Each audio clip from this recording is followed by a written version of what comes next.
Hello guys, good evening to once again. Welcome back on my YouTube channel Learn with Concept by Archana Sharma. Now shining in Archana Sharma. हमने course 6 पढ़ाया था, आपको याद होगा, gender school and society, यानी कि course 6 में हमने बीएड फर्स्ट ईयर का जो ये कोर्स है 6 जेंडर स्कूल एंड सोसाइटी, उसमें 2 यूनिट आपको कराई थी, यूनिट 3 एंड यूनिट 4। ठीक है, अभी हम बात करते हैं, हमारा कुछ यूनिट रह गया था और ये बहुत इंपॉर्टेंट टॉपिक्स भी हैं जिन पे जनरल डिस्कशन होना चाहिए और आपको पता भी होना चाहिए कि जेंडर क्या है, मीनिंग क्या है, इससे रिलेटेड टर्म्स क्या क्या आते हैं आपके कोर्स 6 में। तो हम इसके बारे में ही स्टडी करते हैं, एक बार फिर से कोर्स 6 पढ़ने की कोशिश करते हैं, स्कूल जेंडर एंड सोसाइटी। और अगर आपको मेरा वीडियो पसंद आ रहा है, किसी भी तरह से हेल्पफुल हो रहा है, तो लोगों तक शेयर कीजिए, सब्सक्राइब कीजिए और मेरे चैनल को प्लीज़ सब्सक्राइब कीजिए और लोगों तक पहुंचाइए, है ना। आज का टाइम स्टार्ट करते हैं वीडियो। आज का वीडियो का टॉपिक है हमारा मीनिंग ऑफ जेंडर, है ना। जेंडर का मतलब क्या होता है और जेंडर क्या है। सबसे बड़ा क्वेश्चन मार्क तो यही होता है कि जेंडर क्या है ना। कुछ लोग बोलते हैं जेंडर इज़ द सेक्स और सेक्स इज़ द जेंडर। तो देखिए, दोनों की हिंदी मीनिंग तो सेम होगी कि सेक्स का मतलब भी जेंडर होता है और जेंडर सेक्स का मतलब लिंग होता है और जेंडर का मतलब भी लिंग होता है, बट नहीं, यहाँ पे सेक्स और जेंडर जो है वो सेम नहीं होंगे। ठीक है, अगर आप बात कर सकते हैं तो आप ये भी कह सकते हैं कि सेक्स और जेंडर जो है सिनोनियम होंगे एक दूसरे के, तो ये बात भी गलत है कहीं ना कहीं तक। तो सेक्स और जेंडर एक दूसरे से सिनोनियम भी नहीं है। तो हम इसके बारे में ही डिस्कस करेंगे कि जेंडर है क्या एक्चुअली और सेक्स क्या है एक्चुअली। ठीक है, तो most of us grow up learning that the sex and gender are interchangeable. कुछ लोगों का सोचना ये है, मतलब अपनी लर्निंग के साथ या जो भी सन के साथ उन लोगों को ये लगता है कि जेंडर और सेक्स जो है वो इंटरचेंजेबल है, बट नेवर। जेंडर और सेक्स कभी भी इंटरचेंजेबल नहीं है, यानी कि एक दूसरे के सिनोनियम नहीं है। हम जेंडर को सेक्स नहीं कह सकते और सेक्स को जेंडर नहीं कर सकते। ठीक है, and it was not until in the 1950s that they formally begin to distinguish. ठीक है, एटलीस्ट 1950 तक जो थी ये चीज़ें कभी भी डिस्टिंग्विशबल यानी कि अलग नहीं हुई थी। लोग यही जानते थे, लोगों ने यही पढ़ रखा था, लोगों ने यही सीख रखा था कि जेंडर और सेक्स दोनों सेम होता है, जबकि नहीं। हम यहाँ पे अगर बात करते हैं जेंडर और सेक्स, सबसे पहले सेक्स की बात करते हैं तो बता दूं आपको कि सेक्स क्या है, वो बायोलॉजिकल डिटरमिन्ड है, such as a chromosomes, hormones, reproductive organs etcetera. Biological determinants in the sense की फिजिकली देखिए, सेक्स क्या है बायोलॉजिकल टर्म में, आप तो एक चीज़ तो आप ये याद रखिए।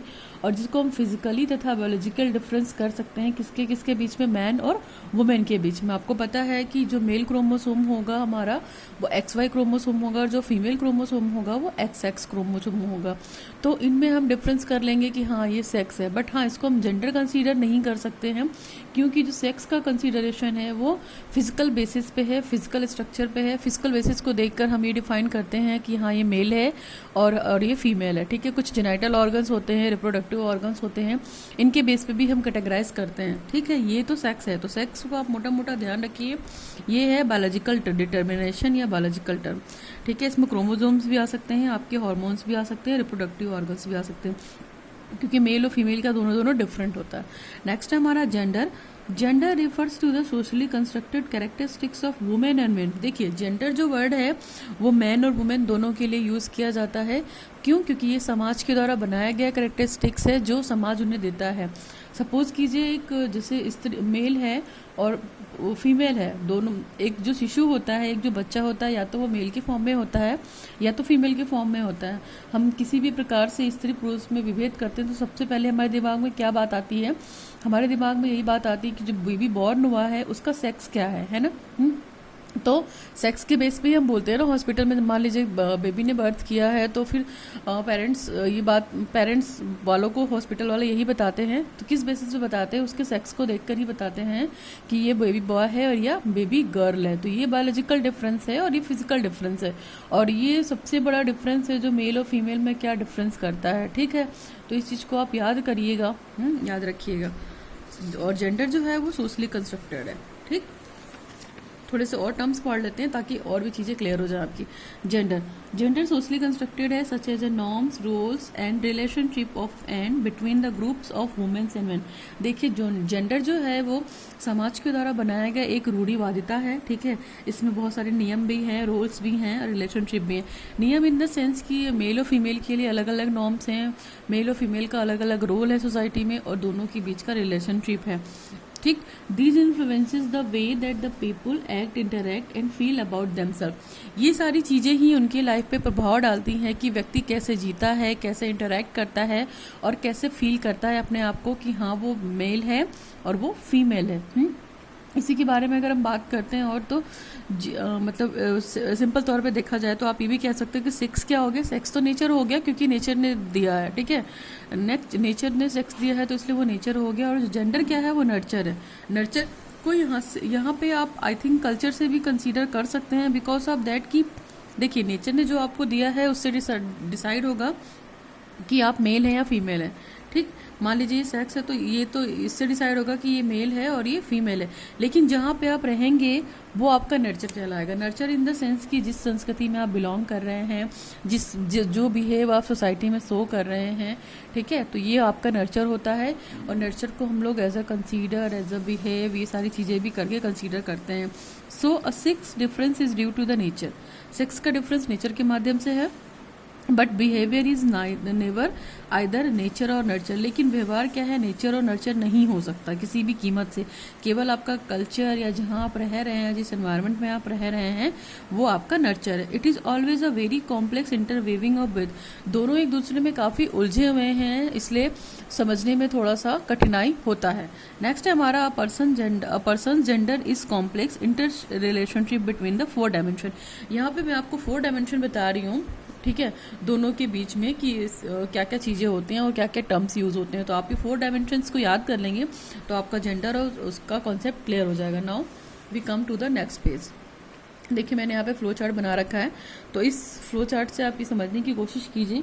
4 डायमेंशन दे रखा है, तो देखिए सबसे पहले जो दे रखा है हमारा बायोलॉजिकल सेक्स। बायोलॉजिकल सेक्स बोलिए आप इसको, या आप इसको फिजिकल अपीयरेंस बोलिए, या बायोलॉजिकल डिफरेंस बोलिए, सब चलेगा। तो बायोलॉजिकल सेक्स में आपका मेल हो सकता है या तो फीमेल हो सकता है, मैंने आपको बताया, ठीक। दूसरा है हमारा जेंडर आइडेंटिटी। जेंडर आइडेंटिटी का मतलब जेंडर पहचान। हमारी जेंडर पहचान क्या है, ये जेंडर पहचान हमारी खुद की पहचान है, जो हम खुद से फील करते हैं, हाँ कि हम लड़की हैं, हाँ हम लड़के हैं, या हम स्त्री हैं यानी कि फेमिनाइन है, ठीक, या तो हम पुरुष हैं यानी कि मैस्कुलाइन है। नेक्स्ट है हमारा sex orientation.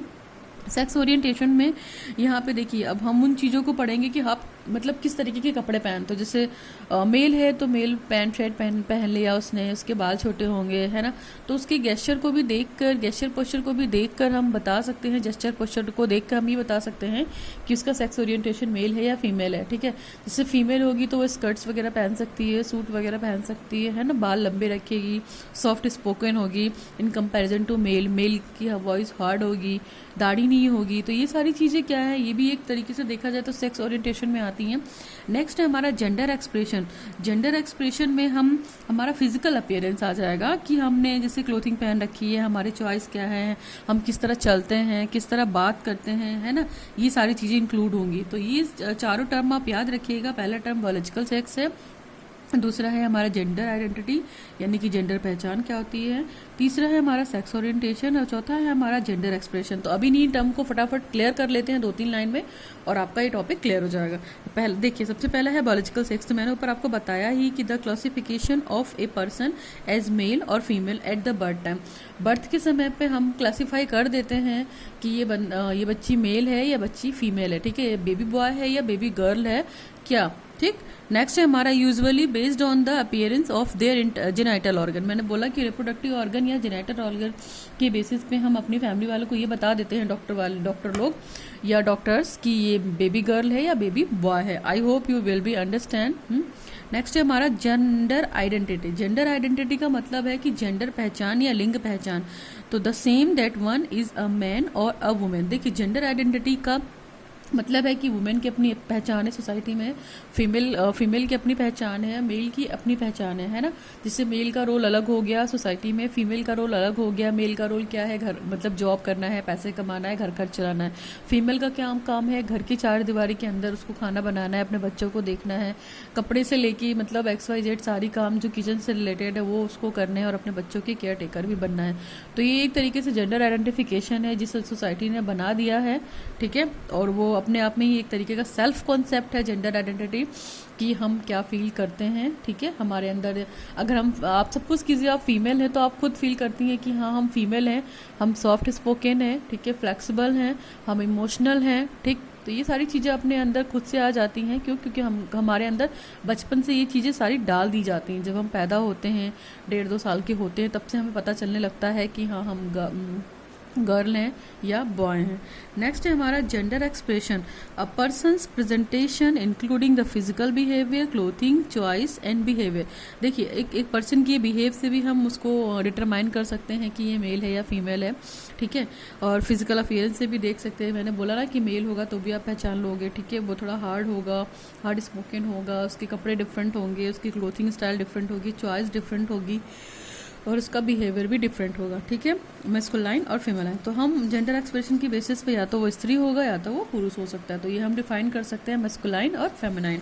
Masculine in the sense की पुरुषत्ववाद, उसके अंदर पुरुषत्ववाद के गुण होंगे, और फेमिनाइन मतलब स्त्रीवाद, उसके अंदर स्त्रीत्व के गुण होंगे। तो ये तो था हमारा जेंडर के बारे में। और एक लास्ट पॉइंट बचता है हमारा सेक्सुअल ओरिएंटेशन। इसको भी कंप्लीट करते हैं जो 4 डायमेंशन हमने बताया है। तो सेक्सुअल ओरिएंटेशन में देखिए क्या है, refers to a person attraction to the others based on the gender, male female और बोथ। सेक्सुअल ओरिएंटेशन में देखिए एक तो बंदा दो ही सेट होते हैं हमारे पास, या तो एक मेल होता है और एक फीमेल होता है, या तो दोनों हो सकता है, ठीक। तो in general we perceive the gender based on their genitals. हम उनके जेनाइटल ऑर्गन्स के बेस पे या रिप्रोडक्टिव ऑर्गन्स के बेस पे उनको कैटेगराइज कर देते हैं, क्लासीफाई कर देते हैं कि this is the male, this is the female.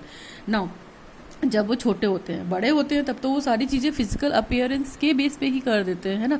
तब तो हमें देखकर ही पता चलने लगता है कि हाँ ये लड़की है और ये लड़का है।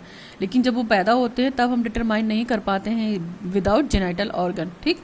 नेक्स्ट है हमारा in other words, if one was born with a, जो भी मेल का रिप्रोडक्टिव ऑर्गन होता है अगर वो उसके साथ बॉर्न होता है तो उसको वो लगता है कि वो बॉय है। He should he think he is a boy, यानी he is a male. Now he should behave masculine. Behave कैसे करेगा, वो अपने आप को मर्द की तरह, पुरुषत्व की तरह बिहेव करेगा। और वो पहनेगा क्या, टी शर्ट और पैंट। जैसे मैंने बताया अभी आपको कि मेल का जो बिहेवियर होगा वो मैस्कुलाइन तरीके का सा होगा, पुरुषत्व होगा, उसको लगेगा कि हाँ पुरुष प्रधान देश है और हम फीमेल से ऊपर हैं, फेमिनाइन से ऊपर हैं। और वो पहनेगा क्या, टी शर्ट और pant. And he attracted towards the girl, और वो गर्ल्स की तरफ, अपोजिट सेक्स की तरफ अट्रैक्ट होगा, ठीक है। मेल है तो फीमेल की तरफ अट्रैक्ट होगा। नेक्स्ट है हमारा and if one was born as a girl she should think she is a girl and women. देखिए एक जो पैदा होती है वो गर्ल हो सकती है, दूसरी जो पैदा होता है वो बॉय हो सकता है। तो उसको भी लगता है कि हाँ शी इज़ अ गर्ल। और गर्ल का क्या है बिहेव, फेमिनाइन, वो स्त्रीवाद शो करेगी या स्त्री की तरह बिहेव करेगी, लेडी की तरह बिहेव करेगी, और वो स्कर्ट पहनेगी और वो ड्रेसेस पहनेगी। And definitely she is surely attracted to the boys. जैसे हम कहते हैं ना कि बॉयज़ को ब्लू पसंद होता है, गर्ल्स को पिंक पसंद होता है। तो ये भी क्या है, एक तरीके से सेक्स एंड जेंडर के बीच का डिफरेंस है। आई होप आपको जेंडर क्लियर हो गया होगा। मैंने बहुत कम शब्दों में समझाने की कोशिश की है और टू द पॉइंट बताने की कोशिश की है, ठीक है। ये 4 डायमेंशन आप याद रखेंगे, ये भी कैटेगराइज कर देते हैं, आप ये भी लिख सकते हैं आराम से अगर आपको डिफरेंस लिखने को आ जाता है सेक्स और जेंडर के बीच में, या आपको मीनिंग ऑफ जेंडर लिखने को आ जाता है। फिर भी इन केस अगर आपको कोई दिक्कत है इस कोर्स 6 में तो आप मुझसे कमेंट सेक्शन में कमेंट कर सकती हैं। Please like my video, please share my video, and thanks for watching the video. Thanks. Signing off Archana Sharma, learn with concept.